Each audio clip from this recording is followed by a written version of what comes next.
আজকে আমি তোমাদের দেখাবো বাড়িতে কিভাবে অতি সহজেই বানিয়ে নিতে পারি মাখন আর ঘি। আমরা দেখো এখানে সর নিয়ে নিয়েছি, দেখো দু রকম দেখে মনে হচ্ছে অন্য রকম, না এটা অনেক দিন ধরে সরটাকে আমরা জমিয়েছি তাই এটা এরকম লাগছে, আর এটা নতুন সর তাই এটাকে এরকম দেখতে লাগছে। তো আমরা সব সর এই গ্রাইন্ডার যে বাটিটা রয়েছে তার মধ্যে নিয়ে নিচ্ছি। বাপি প্রায় রোজই একদিন ছাড়া ছাড়া গরুর দুধ নিয়ে আসে, আর সেটা যখন গরম করা হয় ঠান্ডা হয়ে গেলে ওপরে যে সরটা পরে মা কি করে চামচ দিয়ে আলতো করে তুলে তুলে সব রেখে দেয়। সেই জমিয়ে জমিয়ে এতটা সর হয়েছে, দেখো সেই সরগুলোকে সব নিয়ে নিল গ্রাইন্ডারের বাটিতে। আর আমাদের যেটা লাগবে সেটা হচ্ছে বরফ। বরফটা আগেই আমরা ডিপ ফ্রিজে বসিয়ে রেখেছিলাম, দেখো এতগুলো বরফ নিয়ে নিয়েছি, যদি আরো লাগে আমরা নিয়ে নেব। আর ঠান্ডা জল, এই যে ঠান্ডা জল ফ্রিজে এটাও বসিয়ে রেখেছি, কারণ গরমকালে আমাদের ফ্রিজে জল থাকে কিন্তু শীতকালে তো থাকে না, থাকলেই না সবাই খাবে, সেটা রাখি না। আজকে এই মাখন আর ঘি বানাবো বলেই আমরা কিন্তু ফ্রিজের জলটা রেখেছিলাম। এবার বরফটাকে আমরা দিয়ে দিচ্ছি আর ঠান্ডা জলও দেব আমরা।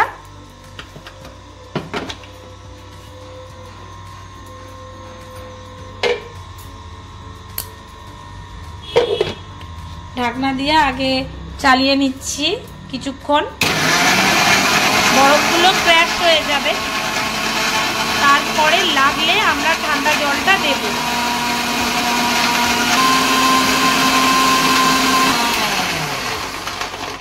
বেশ কিছুক্ষণ আমরা গ্রাইন্ডারটাকে চালিয়ে নেওয়ার পরে খুলে এবার দেখব, দেখো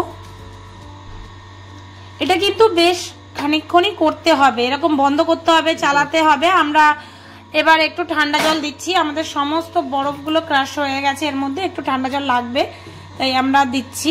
এটা যারা হাতে করে বা অনেকে বোতলে ঝাঁকিয়ে করে ওটা অনেকটাই সময় সাপেক্ষ ব্যাপার। ঠান্ডা জল দেওয়ার পরে আবার আমরা চালিয়ে নিচ্ছি।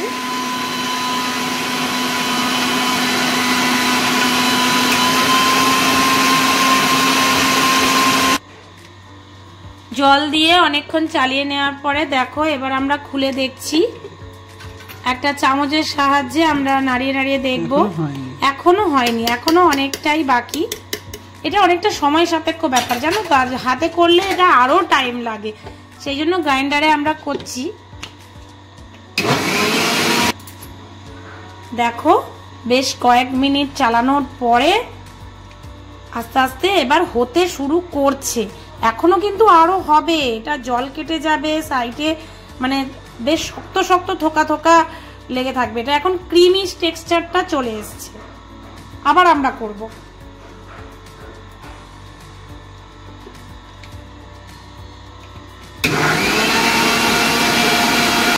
দেখো আরো অনেকক্ষণ গ্রাইন্ডারটা চালানোর পরে আমাদের যে মাখনটা সেটা এই রকম হয়েছে, এখনো আরো শক্ত হবে। দেখো এগুলো এখনো নরম, এটা আরো গ্রাইন্ডারটা ঘোরাতে হবে তাহলে আরেকটু শক্ত হবে। দেখো আমাদের হয়ে গেছে, এবার এটাকে আমরা এরকম ভাবে আস্তে আস্তে জল ছেঁকে তুলে নেব। তুলে নিয়ে এরকম গোল্লা গোল্লা গোল্লা গোল্লা করে একটা আলাদা জায়গায় পাত্রে জল নিয়ে নেব, সেই জলে আস্তে আস্তে আমরা রেখে দেব। তার কারণ হচ্ছে আমরা অন্য জলে, দেখো এই জলটা নিয়ে নিচ্ছি, এই জলে যখন আমরা রাখবো তখন এই মাখনের মন্ডটা আরেকটু শক্ত হয়ে যাবে। দেখো এইভাবে তোমাদের রাখতে হবে। বেশ অনেকটাই মাখন হয়েছে, যারা এই মাখনটা রান্না বা খাওয়ার কাজে ইউজ করতে চাও তারা যে কোনো পাত্রে ফ্রিজে স্টোর করো, তাহলে ওটা 2 ঘন্টার মতো টাইম নেবে, তারপরে শক্ত হয়ে যাবে, বাজারে কেনা মাখনের মতোই।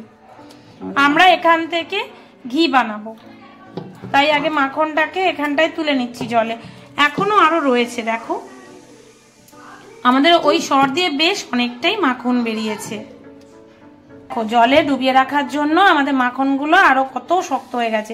এই জলটা যত ঠান্ডা হবে মাখন কিন্তু তত তাড়াতাড়ি শক্ত হবে। আমরা পুরোটাই ঘি বানাতাম, কিন্তু তোমাদের দেখানোর জন্য যে কিভাবে মাখনটাও এখান থেকে বানানো যায়, তাই আমরা এইটুকু নিয়ে নিচ্ছি মাখন বানানোর জন্য। এই ছোট্ট কন্টেনারটা আমরা নিয়ে নিয়েছি, এর মধ্যে এই মাখনের ডালাটা রাখলাম। এটা এরকম ভাবেও তোমরা ইউজ করতে পারো, কিন্তু আমার ছেলে মেয়ে যেহেতু দোকানের কেনা মাখনই খেতে ভালোবাসে, তাই আমরা একটু নুন অ্যাড করব এর সাথে, কারণ দোকানের কেনা বাটারগুলো না একটু নোনতা নোনতা হয়। আর ওর সাথে যে কালারটা থাকে হলদে হলদে টাইপের, সেটা তোমরা অল্প করে হলুদও ইউজ করতে পারো, বা কারো কাছে যদি হলুদ রঙের ফুড কালার থাকে সেটাও ইউজ করতে পারো। এটা অপশনাল, তোমাদের যদি মনে হয় তবে করবে, না হলে এরকমই রাখবে, এরকমই খেতে অনেক ভালো লাগবে। দেখো আমরা পরিমাণ মতো নুন নিয়ে নিচ্ছি। এবার এটাকে চামচের সাহায্যে আমরা ভালো করে মিশিয়ে নেব।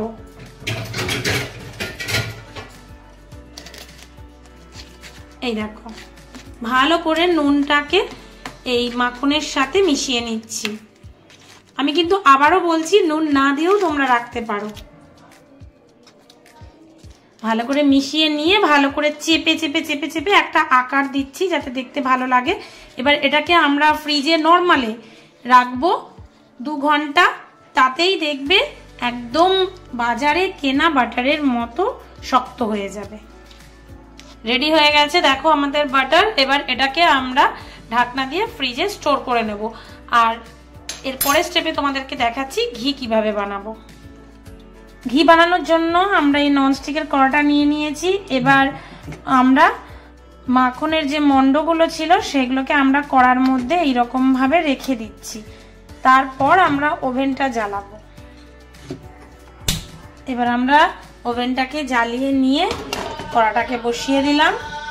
ওভেন জ্বালার সাথে সাথেই মাখনটা গলতে শুরু করে দিয়েছে। ঠান্ডা জল আর বরফটা কেন দিয়েছিলাম এবার বুঝতে পারছো? এরা গরমে গলে যাবে আর ঠান্ডায় জমে যাবে। এবার আমরা আস্তে আস্তে নাড়তে থাকবো। যারা শুধু সর দিয়ে করে ঘিটা, তাদেরও কিন্তু ঘি হয়, কিন্তু অনেক টাইম লাগে আর সেখানে কিন্তু মাখনটা বেরোয় না। আর তার যে গুঁড়ো গুঁড়ো খাকাটা হয় না, সেটা অনেকটা বেরোয়। এখানে কিন্তু সেটা আর বেরোবে না। এখানে যতটাই বেরোবে শুধু ঘি, আর আমরা কতটা মাখনও পেলাম। আমার মনে হয় শুধু সর জাল দিয়ে ঘি বানানোর থেকে এই পদ্ধতিতে মাখন বা ঘি বানানো বেশি ভালো। দেখো আমাদের ঘিটা ফুটতে শুরু করে দিয়েছে আর কালারটাও আসতে শুরু করে দিয়েছে। কি সুন্দর হলদে হলদে কালার আসছে, দেখেছো? মিডিয়াম আছে, কিন্তু এটা নেড়ে যেতে হবে, নেড়ে যেতে হবে। আস্তে আস্তে দেখবে এই ফেনাটা কমে যাবে। দেখো দেখেছো ঘিয়ের কালারটা কত সুন্দর লাগছে। এখনো কিন্তু অনেক বাকি, এটা অর্ধেক হয়েছে। বেশ অনেকটা পরিমাণই ঘি হবে। দেখো সর্ষে তেলের মতো রং হয়ে গেছে, তার মানেই বুঝতে হবে ঘিটা আমাদের তৈরি হয়ে গেছে। দেখেছো কত সুন্দর। এবার আমরা ওভেনটা অফ করে দিচ্ছি, এটাকে ঠান্ডা হতে দেব। ঠান্ডা হওয়ার পর আমরা যখন ছাঁকবো তোমাদেরকে দেখাবো। দেখো আমাদের ঘিটা পুরো ঠান্ডা হয়ে গেছে, সর্ষে তেলের মতো পুরো কালার চলে এসছে। এবার আমাদের কাছে একটা কফির এরকম কাঁচের শিশি ছিল, সেটা খুব ভালো করে ধুয়ে শুকনো করে রাখা আছে। এর মধ্যেই এবার এই ছাঁকনিটা রাখলাম, তা পুরো ঘিটা আমরা ছেঁকে নেব।